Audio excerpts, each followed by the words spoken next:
सामने था इंसानी रूप में छुपा हुआ जानवर। कहानी की शुरुआत में हम एक आदमी को देखते हैं जिसका नाम है जो ग्रिफिन। जो एक ट्रेन गार्ड है। उसके चेहरे पे उदासी है क्योंकि उसकी प्रमोशन रद्द कर दी जाती है। वो लंदन स्टेशन पर अपनी शिफ्ट खत्म करने ही वाला होता है। तभी एक और गार्ड आता है। वो जो से कहता है, केन बीमार है, आज रात की आखिरी ट्रेन में तुम्हें ड्यूटी करनी होगी। दरअसल केन एक टिकट कलेक्टर थी जिसकी तबीयत खराब थी। जो मान जाता है। जो एक सिंपल आदमी है, ज्यादा बात नहीं करता, बस अपनी ड्यूटी करता है। आज उसकी शिफ्ट है एक नाइट ट्रेन पे जो जाएगी ईस्ट बर्ग तक। ट्रेन चलना शुरू होती है। ट्रेन में सिर्फ कुछ पैसेंजर ही होते हैं। जो पैसेंजरों को नरम लहजे में कहता है, टिकट्स प्लीज। जो सब पैसेंजरों की टिकटें देखना शुरू करता है। कैमरा एक एक पैसेंजर को दिखाता है। केट, एक यंग वुमन, थोड़ी नर्वस लग रही है। नीना, एक छोटी स्टूडेंट, फोन पे किसी से बात कर रही होती है। पॉल एंड जेनी, एक ओल्ड कपल, एक दूसरे का हाथ पकड़े हुए। जीड, एक ड्रंक गाय। जो इन सब का टिकट देखता है। तभी वहां पर हम एक और लड़की को देखते हैं जो ट्रेन में सबको खाना दे रही होती है, जिसका नाम एलन था। जो एलन से कहता है, मुझे पता नहीं था तुम भी ड्यूटी पे हो।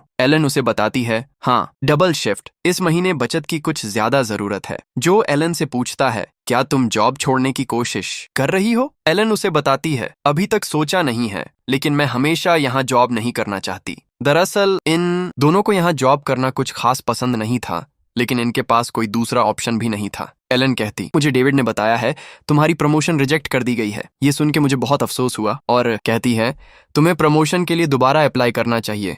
लेकिन जो मना कर देता है। जो सबकी टिकटें चेक करता है और अकेला जाकर बैठ जाता है। एक लंबी सांस लेता है। उसे ये शिफ्ट पसंद नहीं, लेकिन उसके पास कोई ऑप्शन नहीं। रात बढ़ती जाती है। ट्रेन जंगल के पास आ चुकी है। बाहर तेज बारिश और आसमान में बिजली चमक रही है। रात का वक्त था। सब लोग अपनी मंजिलों की तरफ बढ़ रहे थे, लेकिन किसी ने नहीं सोचा था कि आज का सफर उनके लिए मौत का सफर बन जाएगा। तभी अचानक एक झटका लगता है, जिसकी वजह से ट्रेन रुक जाती है और यहीं से शुरू होती है असली कहानी। आधी रात, घना जंगल और तेज बारिश। जो की आंख खुलती है, उसे दरवाजे की दूसरी साइड एक साया दिखाई देता है। वह डरा हुआ दरवाजे के पास जाता है। दरवाजा खोलता है। फॉर्चुनेटली दरवाजे की दूसरी साइड एलन और उसके साथ एक पैसेंजर होता है। दरअसल झटका लगने की वजह से एलन का सारा सामान गिर जाता है और यह पैसेंजर एलन की मदद कर रहा था। ट्रेन का ड्राइवर, जिसका नाम टोनी है, वह टॉर्च लेकर ट्रेन के बाहर निकलता है। बारिश तेज है, हवा तेज चल रही है। वो आगे बढ़ता है। चलते चलते उसे एक जगह खून दिखाई देता है। वह नीचे झुकता है और देखता है ट्रेन के नीचे कोई जानवर आ गया था। वो उस जानवर को बाहर निकालने की कोशिश करता है। अचानक जंगल से उसे एक आवाज सुनाई देती है। वो चिल्लाता है, कौन है? कुछ सेकंड्स के लिए साइलेंस, फिर एक तेज चीख और टोनी गायब। जो और एलन फर्स्ट कैबिन के बाहर दरवाजा खटखटाते हैं, लेकिन अंदर से कोई जवाब नहीं आता। जो टॉर्च लेकर ट्रेन से बाहर देखता है और आवाज लगाता है, टोनी, लेकिन बाहर कोई दिखाई नहीं देता। किसी को कुछ समझ नहीं आता आखिर हो क्या रहा। जो एलन को कहता है, तुम पैसेंजरों के पास जाओ, उन्हें ये सारा खाना दे दो ताकि वे शांति बनाए रखें। जो कंट्रोल सेंटर से संपर्क करता है और कहता है, हमारी ट्रेन में कुछ खराबी हो गई है। हम ईस्ट बर्ग के नजदीक ही थे। हम थॉर्नटन जंगल में फंस गए हैं। हमें मदद चाहिए। आगे से जवाब आता है, तूफान की वजह से रास्ते में बहुत पेड़ गिर गए हैं। हमें आने में 4 घंटे लगेंगे। 4 घंटे का सुनकर सब पैसेंजर भड़क जाते हैं। जो पैसेंजर्स को पूरी बात बताता है कि ड्राइवर गायब है। सब खामोश। वहां पर जीडी आता है और कहता है, हमारी पास 2 रास्ते हैं। एक यहाँ बैठे रहना और दूसरा ट्रेन से बाहर निकल के पैदल चलना। स्टेशन यहाँ से 3 से 5 किलोमीटर ही दूर होगा। जो मना करता है, लेकिन सब उसकी बात मान लेते हैं और पैदल चलने के लिए राजी हो जाते हैं। आखिरकार जो भी उनकी बात मान लेता है। सब ट्रेन से नीचे उतरते हैं और चलना शुरू करते हैं। बाहर रात का पूरा कब्जा था। बारिश रुक गई थी, लेकिन हवा अब भी तेज चल रही थी। धीरे धीरे सब जंगल के अंधेरे में आगे चलते हैं। अचानक जंगल के अंदर कुछ पेड़ हिलते दिखाई देते हैं। सब डर जाते हैं। जीड कहता है, कोई हिरन या छोटा जानवर होगा। जो वहां देखने जाता है। एलन भी उसके पीछे आ जाती है। इन दोनों को ट्रेन के ड्राइवर की लाश दिखाई देती है, जिसे किसी जानवर ने चीर फाड़ दिया था। ये दोनों वापस भागते हैं और सबको कहते हैं, भागो, सब ट्रेन की तरफ वापस चलो। सब भागते हैं, एक एक करके ट्रेन में चढ़ते हैं, लेकिन एक औरत सबसे पीछे होती है। वो ट्रेन में चढ़ रही होती है, तब एक क्रीचर उसकी टांग पकड़ लेता है। जैसे तैसे सब लोग मिलकर उसे अंदर खींच लेते हैं, लेकिन उसकी टांग पर क्रीचर बहुत बुरी तरह काट लेता है। उस औरत का नाम जेनी है। जेनी की टांग बहुत बुरी तरह जख्मी हो जाती है। एलन उसकी टांग पर एक पट्टी बांधती है, लेकिन खून फिर भी नहीं रुकता। ट्रेन के अंदर डर का माहौल सबके चेहरों पे साफ नजर आ रहा था। अचानक एक आवाज सुनाई देती है, सब खामोश हो जाते। असल में वह क्रीचर अभी भी ट्रेन के बाहर ही था। काफी देर के बाद वह क्रीचर वहां से चला जाता है, जो फिर हेल्प सेंटर से संपर्क करने की कोशिश करता है, लेकिन रेडियो लाइन डेड होती है। तभी वहां पर बिली नाम का लड़का आता है और कहता है इंजन को रीस्टार्ट करते हैं। जो उससे पूछता है क्या तुम कर लोगे?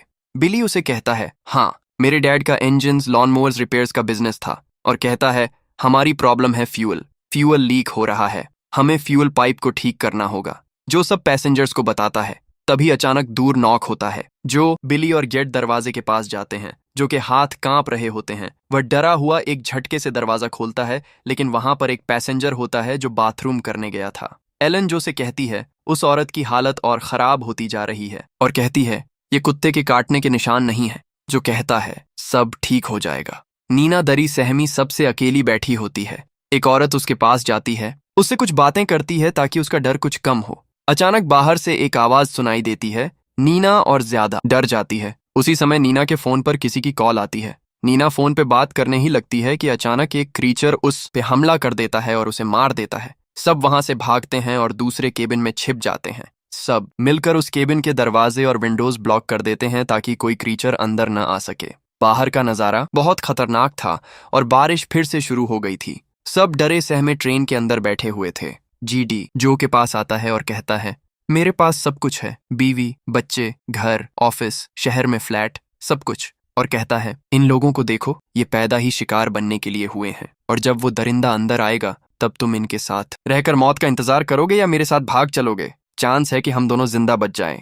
जो उसकी बात को अनसुना कर देता है। उधर जेनी की तबीयत बिगड़ती जा रही थी। जेनी वही औरत थी जिसे क्रीचर ने टांग पर काटा था। जेनी को खून की उल्टी होती है, उसके दांत भी गिरने लगते हैं। जीईडी सबको बताता है कि जेनी इन्फेक्टेड है, ये भी क्रीचर बन जाएगी, लेकिन उसकी बात कोई नहीं मानता। अचानक जो कहता है एक पैसेंजर कम है। वो दरवाजे के पास जाता है। जेड उसे मना करता है, लेकिन फिर भी वो चला जाता है। असल में वो वही मोटा लड़का होता है जो इस बार भी बाथरूम गया होता है। जो कहता है जल्दी बाहर निकलो। बाथरूम का दरवाजा लॉक हो जाता है। वो अंदर से चिल्ला रहा होता है मुझे बचाओ। तभी एक क्रीचर उस पर हमला कर देता है। बाथरूम के दरवाजे से बस खून ही दिखाई देता है। जो कुछ नहीं कर पाता। वो वापस भागता है और चिल्लाता है दरवाजा खोलो। क्रीचर जो के पीछे खड़ा होता है। वो जो पर हमला करता है, लेकिन उससे पहले सब लोग दरवाजा खोलकर जो को अंदर खींच लेते हैं और दरवाजे को पूरी तरह ब्लॉक कर देते हैं। लेकिन फिर भी क्रीचर दरवाजा तोड़कर अंदर आ जाता है। वो जो पर हमला करने ही वाला होता है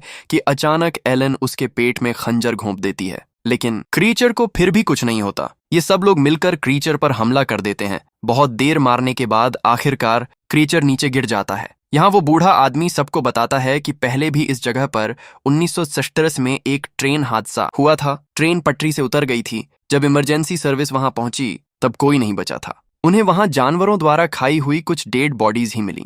वो आदमी ये बता ही रहा होता है कि वो क्रीचर फिर से उठ जाता है, लेकिन इस बार जो उसे बहुत मारता है। आखिरकार वो मर जाता है। जंगल में बहुत से क्रीचर्स गरजने लगते हैं। उनकी आवाज सुनकर जेनी भी गरजने लगती है। सब डर जाते हैं। जीडी कहता है ये भी उनकी जैसी बन गई है। जीड उसे मारने जाता है, लेकिन उसका पति जेनी को हाथ भी नहीं लगाने देता और कहता है ये बस बीमार है। जीडी उसे समझाने की कोशिश करता है, लेकिन कोई उसकी बात नहीं मानता। जीड और जेनी दोनों को बांध दिया जाता है। जो फैसला करता है कि अब हम यहाँ नहीं रुकेंगे। बिली कहता है हमें बस उस फ्यूल पाइप को ठीक करना होगा। मैं पाइप ठीक करने जाऊंगा, अगर कोई साथ चले तो अच्छा होगा। जो बिली और एलन ड्राइविंग केबिन की तरफ जाते हैं। वहां बिली एलन को बताता है जब मैं फ्यूल पाइप को ठीक कर लूंगा तो ये ग्रीन लाइट जलेगी, तब तुम्हें इस पंप को नीचे खींचना होगा। ये सब कहकर बिली ट्रेन से नीचे उतरता है। उसके साथ एक लड़का भी होता है जिसका नाम मैथ्यू है। बिली ट्रेन के नीचे पाइप को ठीक कर रहा होता है और मैथ्यू बाहर पहरा दे रहा होता है। बिली पाइप पर टेप लगा देता है जिससे फ्यूल लीक होना बंद हो जाता है। अचानक मैथ्यू को जंगल से एक लड़की की आवाज सुनाई देती, बचाओ बचाओ। मैथ्यू आवाज सुनकर जंगल में चला जाता है और देखता है कि एक पेड़ के ऊपर क्रीचर एक जिंदा लड़की को खा रहा है। वो वापस भागता है, लेकिन बहुत से क्रीचर्स उसे घेर लेते हैं और मार डालते हैं। बिली इंजन को ठीक कर लेता है, लेकिन उसे कुछ क्रीचर्स की आवाजें सुनाई देती हैं। बिली ट्रेन के नीचे ही होता है। क्रीचर्स ट्रेन के नीचे झुककर देखते हैं, लेकिन बिली ऊपर लटक जाता है जिससे वो उनकी नजरों से बच जाता है। उधर जो और एलन ट्रेन की लाइट्स ऑन करते हैं। जैसे ही वो लाइट्स ऑन करते हैं, उन्हें बहुत सारे क्रीचर्स सामने दिखाई देते हैं। एलेन एक्सेलरेटर दबा देती है। दूसरी तरफ जेनी पूरी तरह क्रीचर में बदल जाती है। वो अपने हस्बैंड पर हमला कर देती है और उसे मार देती है। बिली ट्रेन के नीचे लटका होता है, तभी उसका हाथ पाइप पर लगता है। पाइप फिर से लीक हो जाता है और ट्रेन फिर से रुक जाती है। जो और एलेन वहां से भागते हैं। जेनी गेट को मारने ही वाली होती है